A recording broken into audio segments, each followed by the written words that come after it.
ఎందుకు ఇప్పుడు మీరు శర్మ మేము అనేది మేము నియోగ బ్రాహ్మణులము. ఉమ్, నేను ఉన్నత విద్య చదివాను. ఉమ్, అనేక మల్టీనేషనల్ కంపెనీలో ఉన్నత ఉద్యోగాలు చేశాను.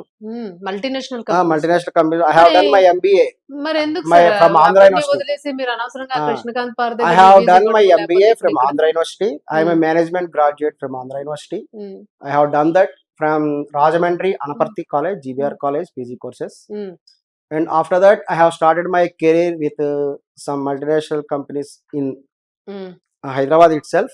ఉమ్, సో ధర్మవరం సుబ్రహ్మణ్యం గారు మాకు ఒక రకంగా బంధువులు అవుతారు. ధర్మవరం ఉమ్, సుబ్రహ్మణ్యం గారు బంధువులు అవుతారు. వాళ్ళు మమ్మల్ని పిలవటం జరిగింది. మీరు కూడా హైదరాబాద్ రండి, సినిమా ఇండస్ట్రీకి రండి అని చెప్పేసి. ఉమ్, సరే అని సినిమా ఇండస్ట్రీ కోసం కూడా ఒక కారణం. ఉమ్, కొంతకాలం సినిమాల్లో, టీవీల్లో కూడా నేను యాక్టింగ్ చేశాను. ఉమ్, కొన్ని డైరెక్షన్ సైడ్ కూడా ప్రయత్నం చేశాను. ఉమ్, సో తర్వాత కాలంలో ఏం జరిగిందంటే, ఈ కరోనా టైంలో ఏమైతే జరిగిందంటే సమాజాన్ని మార్చేసింది. ఉమ్, ఈ కరోనాకు ముందు ఏంటంటే మేము ఎండోమెంట్ డిపార్ట్మెంట్ ద్వారా ట్రైనింగ్ తీసుకున్నాం. ఉమ్, తిరుమల తిరుపతి దేవస్థానం వాళ్ళు ఒక ట్రైనింగ్ ఇచ్చారు.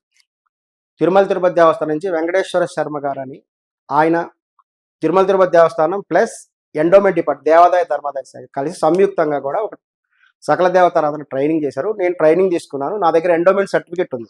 చూపిస్తారా? చూపిస్తాను ఉందా? చూపిస్తాను కావాలంటే. అంటే శర్మ కాదు అని అంటున్నారు. మీరేం అనుకోకపోతే ఒక్కసారి నా క్లారిటీ కోసం, నా క్లారిటీ వస్తే మీకంటే నేను ఏ ప్రేక్షకులకు కూడా సర్టిఫికేట్ కావాలి మీకు?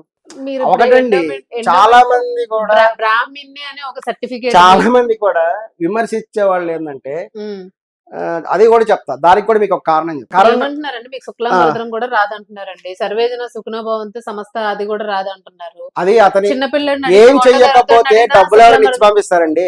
కాదు సార్, నిజంగా వచ్చలేదు సార్ శుక్లాంబరధరం. కొంతమంది ఒక మాటనండి, ఎక్కడ పడితే అక్కడ ఎలా పడితే అలా చెప్పకూడదు. దానికి ఒక వస్త్రధారణ ఉంటుంది, దానికి ఒక పవిత్రత ఉంటుంది.